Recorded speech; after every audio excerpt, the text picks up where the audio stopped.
বাপ রে বাপ, অভিষেক ব্যানার্জির দর্শক ভোট দেখেছেন? কত ভোট পেয়েছেন এখনো পর্যন্ত? দেখুন, আমি আপনাদেরকে দেখাচ্ছি। দেখুন,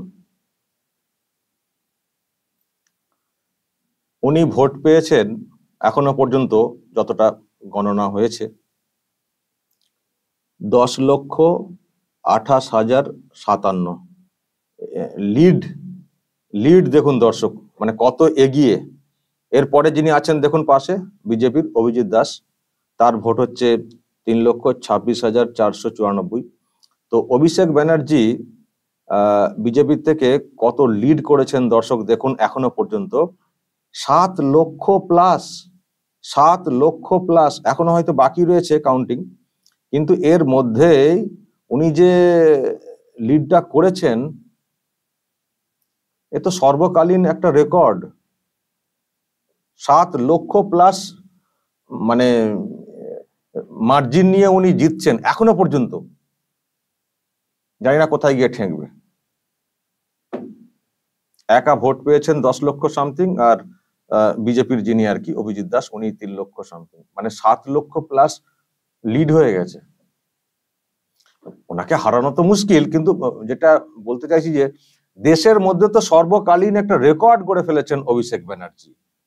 যে লিড নিয়ে উনি জিতছেন, প্রধানমন্ত্রীর চেয়ারটা তো ওনাকে ছেড়ে দেওয়া উচিত দর্শক। এত লিড নিয়ে যদি কেউ এমপি হন, তাকে তো প্রধানমন্ত্রীর চেয়ারটা তো ছেড়ে দেওয়া উচিত। 7 লক্ষ লিড।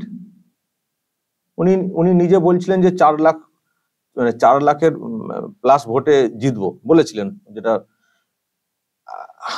আমরা বলেছিলাম যে যা ওখানে যা হাওয়া দেখছি, 4 লাখ ছেড়ে দিন, ঠিক করে ভোট হলে উনি জিততে পারবেন কিনা সন্দেহ রয়েছে।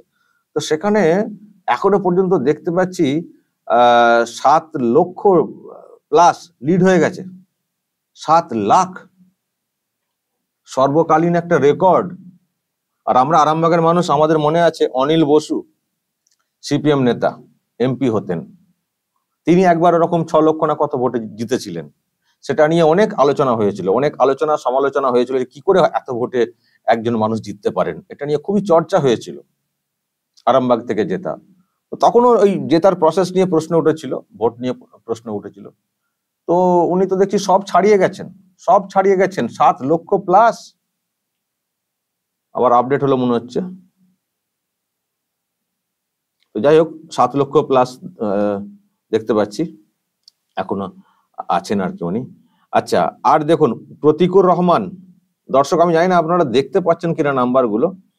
প্রতীকুর রহমান সিপিএম প্রার্থী, তিনি পেয়েছেন কত, 84,744। উনি তো অনেকটাই পিছিয়ে অভিষেকের থেকে, একেবারে 9 লাখের মতো, 9 লাখেরও বেশি ভোটে। আচ্ছা, এরপরে এদিকে দেখুন মঞ্জু লস্কর, এই যে মঞ্জু লস্কর, আইএসএফ নওশাদ সিদ্দিকীর যেখানে প্রার্থী হওয়ার কথা ছিল, উনি তো প্রার্থী হলেন না, শেষ পর্যন্ত সরে গেলেন। আজও রহস্যময় যে কেন উনি সরে গেলেন ঘোষণা করেও। তো এখানে দর্শক দেখুন, মঞ্জু লস্কর আইএসএফ, তিনি ভোট পেয়েছেন সর্বসাকুল্যে 20,568 মাত্র। যেখানে অভিষেক ব্যানার্জি ভোট পাচ্ছেন 10 লক্ষ প্লাস, 10,28,057 এখন পর্যন্ত স্কোর দেখছি। সেখানে আইএসএফ প্রার্থী পাচ্ছেন মাত্র 20,000, মানে অভিষেকের থেকে 10 লাখ ভোটে পিছিয়ে আইএসএফ প্রার্থী। বাদ বাকি আরো সব অনেকে রয়েছেন, সেগুলো আর আলোচনার মধ্যে রাখছি না। 4টে আলোচনা করলাম, বিজেপি, সিপিএম, আইএসএফ আর টিএমসি। তো যেখানে নওশাদ সিদ্দিকী একটা টক্কর দেবেন ভাবা হয়েছিল, উনি দাঁড়ালেন না, ওনার বদলে একজন দাঁড়িয়েছেন মঞ্জু লস্কর। তো তার ভোট তো দেখছি 20,000। এই 20,000ও যে কি করে পেয়েছেন সেটা ভাবছি, কারণ নওশাদ সিদ্দিকী শেষ মুহূর্তে যেভাবে সরে পড়লেন, মানুষের তো অনেক তো প্রশ্ন তৈরি হয়েছিল, তারপরেও 20,000 ভোট পেয়েছেন আর কি। যদি সত্যিই, তবে একটা কথা কি বলবো, সে যেই দাঁড়ান না কেন, নওশাদ দাঁড়ালেই যে মানে যেভাবে ভোটটা হয়েছে, যেসব অভিযোগ সামনে এসছে,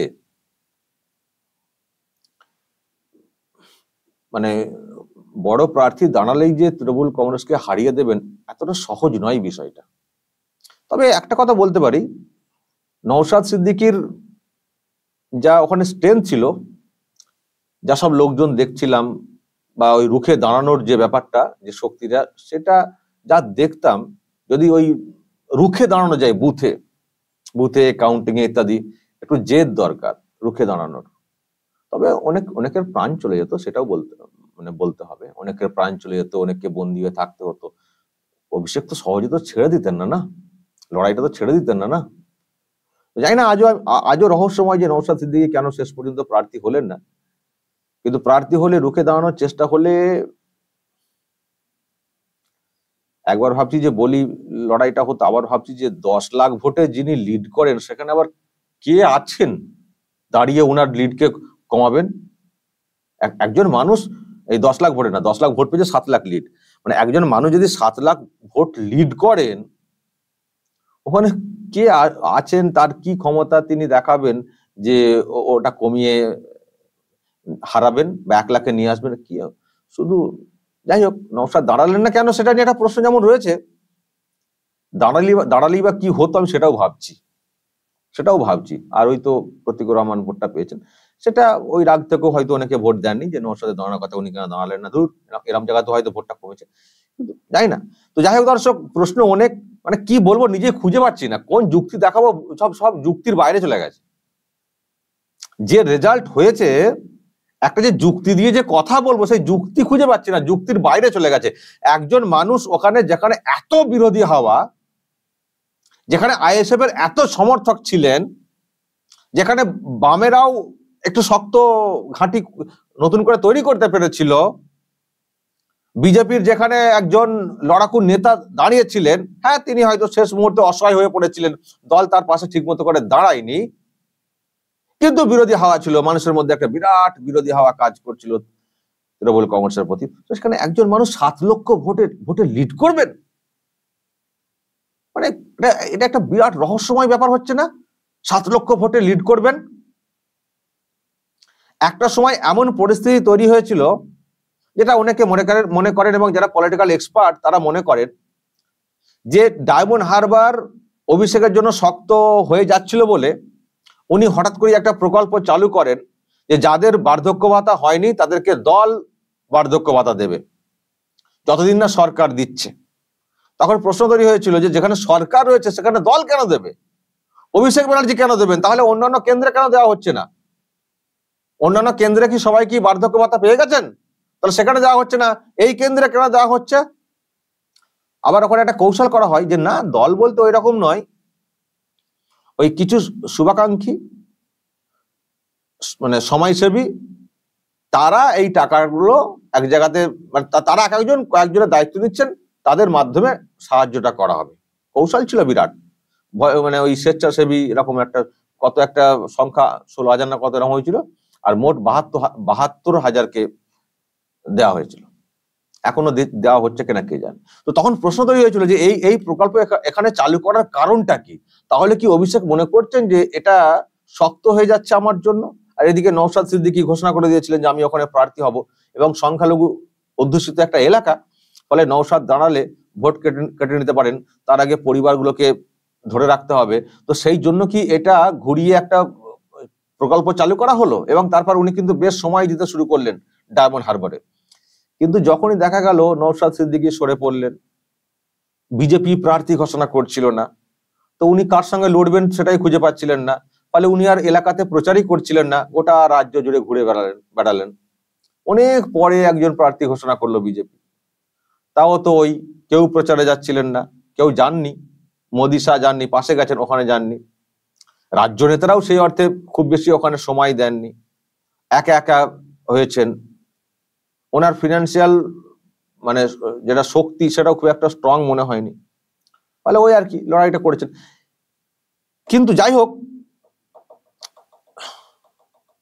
মানুষের মধ্যে বিরোধী যে হাওয়াটা ছিল, তাতে করে কিন্তু আর যাই হোক, মানে যতই দুর্বল প্রার্থী হোক, যাই হোক, মানুষ এবার কিন্তু অনেকটাই পরিবর্তনের পক্ষে কথা বলছিলেন, ফলে 7 লক্ষ লিড, এ বিরাট রহস্যময় দর্শক, রহস্যময়। হয়তো ওনার সমর্থকরা বলবেন দাদার জয়, দাদার ক্যারিশমা, দাদার অ্যাট্রাকশন, দাদাই দেশের মধ্যে 1 নম্বরে, এগিয়ে বাংলা, এগিয়ে অভিষেক, বলবেন হয়তো। হ্যাঁ, রেকর্ড কিন্তু গড়েছেন, এটা একটা রেকর্ড, দেশের মধ্যে রেকর্ড গড়েছেন। ওনাকে অ্যাওয়ার্ড দেওয়া হবে কিনা জানি না এত ভোটে জেতার জন্য, কিন্তু যে সমর্থন নিয়ে উনি জিতছেন, আমি তো আবার বলছি সরকার গঠনে হয়তো ওনারা চান্স পাবেন না, কিন্তু যাই হোক, আমার মনে হয় নরেন্দ্র মোদীর প্রধানমন্ত্রীর চেয়ারটা ওনাকে ছেড়ে দেওয়া উচিত। যে সম্মানে আপনি এত ভোটে জিতেছেন, এই চেয়ারে বসার আমার আর কারণ নরেন্দ্র মোদীও তো মনে হয় না অত ভোটে জিতবেন বলে। আমি দেখে নিই, স্কোরটা দেখতে হবে পরবর্তীকালে। তো যে ভোটে উনি লিড করছেন, কিন্তু এটা রেকর্ড, আমি বুঝতে পারছি, ছেড়ে দেওয়া উচিত প্রধানমন্ত্রীর চেয়ারটা। আমি জানি না এরপর কি করবেন, যে রেকর্ড তৈরি করছেন আরো কত কি রেকর্ড তৈরি করবেন বলা কিন্তু খুব মুশকিল দর্শক। ডায়মন্ড হারবার মডেল, একটি কেন্দ্রে 7 লক্ষ প্লাস ভোটে জেতা যায়। ডায়মন্ড হারবার মডেল খুবই চমকে যাওয়ার মতো একটা রেজাল্ট, কিন্তু খুবই রহস্যময়। প্রশ্ন অনেক আছে, কিছু প্রশ্ন তো তুলেছিলাম ভিডিওতে, দেখবেন। যা বলার বলবেন দর্শক, কমেন্ট বক্সে নজর রাখবেন আরামবাগ টিভিতে।